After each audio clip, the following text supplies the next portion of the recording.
Obrigada, Sr. Presidente. Na sua pessoa cumprimento todos os presentes e os que assistem à distância. E, se me permitem, já tinha dado conhecimento ao Sr. Presidente, gostaria de começar por fazer uma breve homenagem ao engenheiro Celestino Flórido Quaresma, que faleceu recentemente no passado dia 31 de julho, com 82 anos. Um homem com saber técnico inigualável, um engenheiro realizado e que nunca receou o risco, um professor exímio, um poeta, um humanista e uma pessoa de vincado sentido de humor. Serão sempre poucas as palavras para descrever a dimensão deste grande homem que sempre defendeu, honrou e prestigiou Coimbra. Licenciado em Engenharia Civil, dedicou-se por múltiplas décadas à carreira académica, tendo sido professor convidado na Universidade de Coimbra e mais tarde na Universidade de Aveiro, onde se veio a jubilar. Dos vários projetos que coordenou, destaca em Coimbra as Torres da Sol 1, o Centro Comercial Girassol 1, o Centro Comercial Avenida e o estudo prévio da estrutura atirantada da Ponte Rainha Santa. Assumiu diversas funções na Ordem dos Engenheiros, da qual era membro conselheiro. Foi o primeiro coordenador regional do Centro do Colégio de Engenharia Civil da Ordem dos Engenheiros, foi presidente do Conselho Diretivo da Região Centro e foi posteriormente presidente da Mesa da Assembleia. Assumiu até recentemente funções de membro do Conselho de Admissão e Qualificação da Ordem Profissional.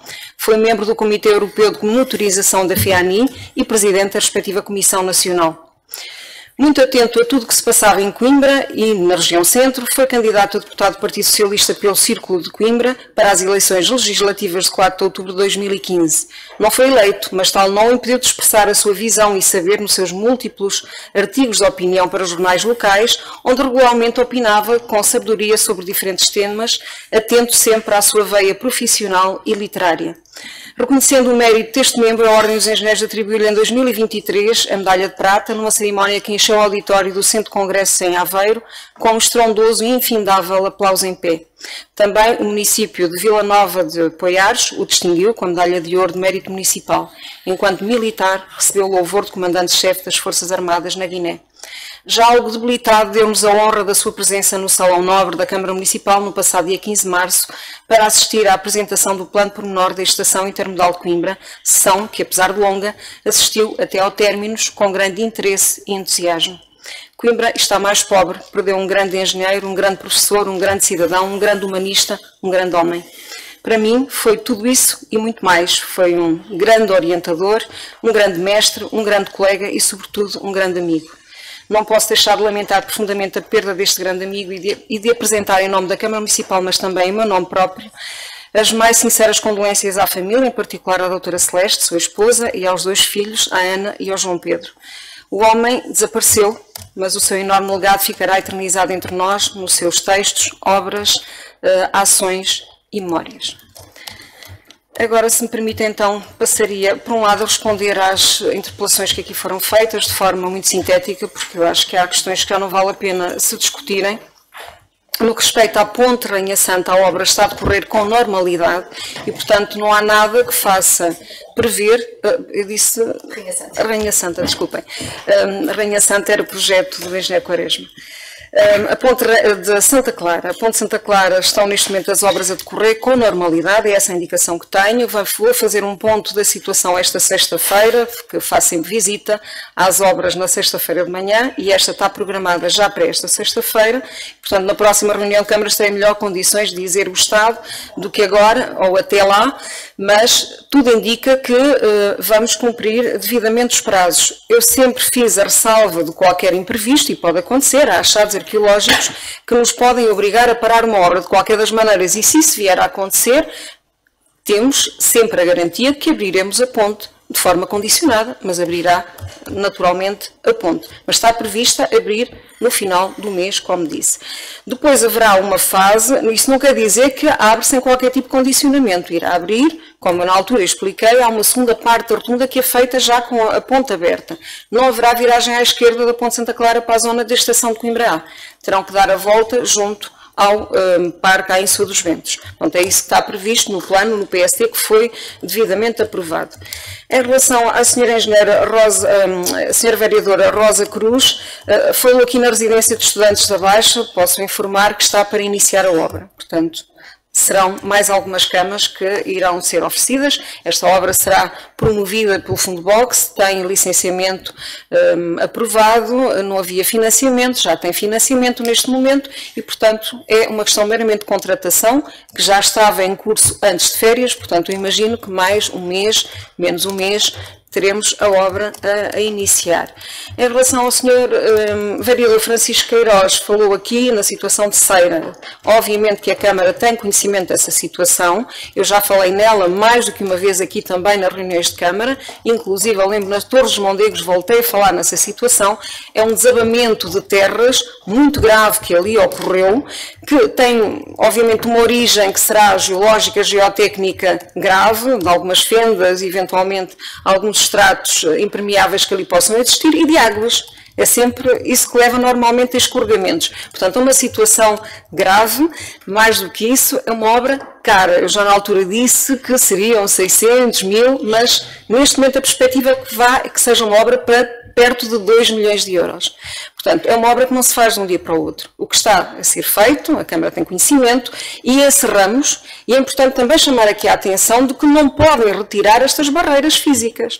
Quando aquilo que me chega aos ouvidos é que são os transportadores de madeiras, enfim, seja quem for, não estou a acusar ninguém, porque eu não assisti diretamente à retirada dos New Jerseys que foram colocados na via para encerrar por razões de segurança, porque aquilo está a cair e, portanto, arrisca-se qualquer caminhão ou autocarro que ali passe a vir parar cá embaixo.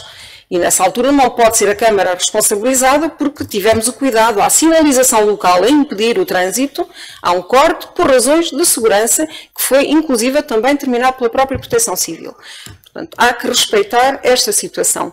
O que estamos a fazer neste momento é começar pelo princípio, ou seja, pelo estudo geotécnico. Sem conhecer, sem fazer o devido diagnóstico dos problemas que ali temos do ponto de vista hidrológico e geotécnico, não se pode, obviamente, executar um projeto. A partir daí, será uma luta não menos relevante que é encontrar financiamento para fazer esta obra de grande relevância. Portanto, o Caboclo está efetivamente com problemas de acessibilidade, neste momento tem um pontão cortado ao trânsito e tem esta rua ou este arruamento igualmente cortado ao trânsito pelas razões, ambas razões de segurança de risco de queda. Em relação à minha intervenção, vou dedicar-me à alta velocidade, uma vez que houve algumas novidades durante este período das últimas 3 semanas.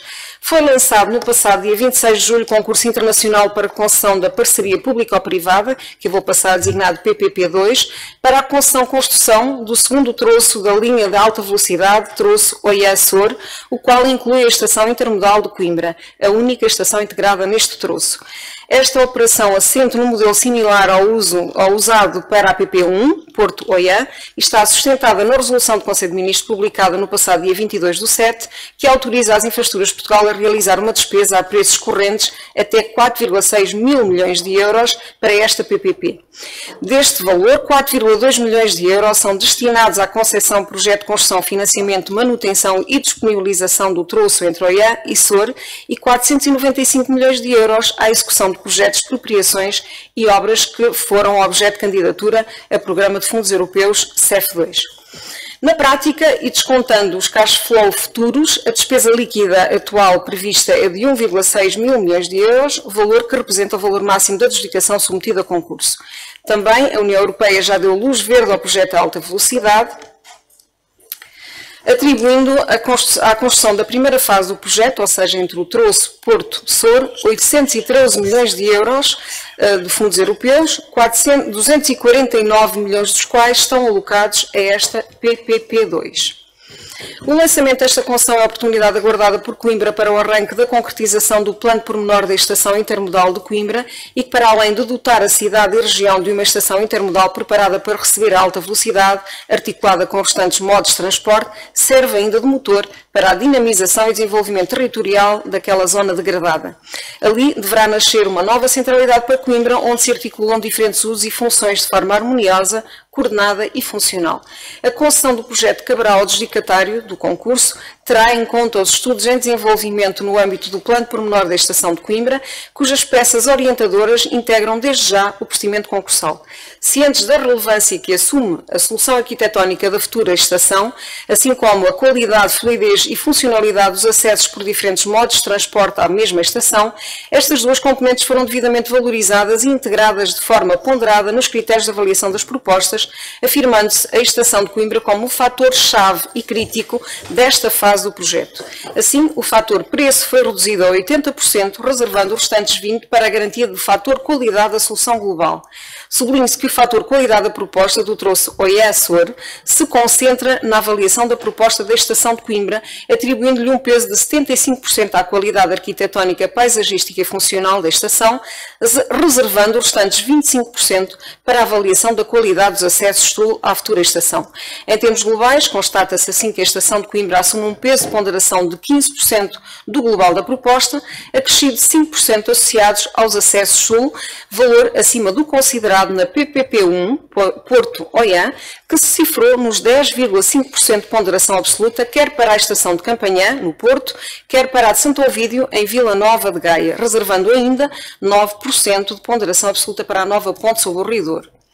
Refuto por isso firmemente as afirmações do movimento cívico pelo Parque Multimodal do Choupal, quando afirmou que na PPP2 houve uma inversão das prioridades comparativamente à PPP1, só porque o fator qualidade baixou de 30% para 20%. Antes de se fazerem afirmações públicas, é importante conhecer os projetos, as suas diferentes componentes e premissas de base, sob o risco de se cair em descrédito, como é aqui o caso. Reafirmo que não houve uma inversão de prioridades, como o fator de qualidade foi mais valorizado na Estação de Coimbra, comparativamente à de Campanhã e à de Santo Ovídio. Reafirmo que a Câmara Municipal tem trabalhado em estreita colaboração com a IP, no sentido de defender o melhor para Coimbra, dentro daquelas que são os condicionantes locais, particularmente ao nível do desenvolvimento económico, territorial, social e ambiental. Tal como avançado na última reunião do Executivo, a elaboração do plano pormenor sofreu um ligeiro atraso, na ordem dos 3 meses, mas ainda assim continua em total coordenação com o processo da alta velocidade. Prevê-se que até ao final de 2024 sejam aprovadas pela Câmara todas as peças procedimentais, tais como o regulamento, programa de execução, modelo de compensação, remetendo-se para o início de 2025 a formalização da proposta do plano, a correspondente conferência procedimental e indispensável discussão pública formal, com aprovação e correspondente publicação em Diário da República prevista para antes do verão de 2025. Estando prevista a recepção das propostas para a PPP2 até janeiro de 2025, todas as soluções integradas nesta parceria público-privada estarão devidamente ponderadas, discutidas e consolidadas a tempo da adjudicação ao concessionário e de inclusão no dossiê da alta velocidade, cuja concretização se prevê concluir em 5 anos. Com o lançamento do concurso para a PPP da segunda fase, no que respeita ao troço Sor carregado, previsto para o janeiro de 2026, e do troço Porto Vigo, com novas estações do aeroporto Sá Carneiro, Braga e Valença, previsto para 2027, Coimbra passará a estar estrategicamente localizada, distando pouco mais de 50 minutos de Lisboa, 30 do Porto e 1h20 de Vigo. A concretização do projeto de alta velocidade permitirá reduzir de forma muito significativa tempos de percurso e assim alcançar tempos de viagem competitivos em relação ao meio aéreo, reduzindo externalidades negativas do ponto de vista ambiental, mas por isso mesmo temos de ter aqui alguma paciência. Também no dossiê da alta velocidade, Coimbra está a acontecer. Muito obrigada, Sr. Presidente.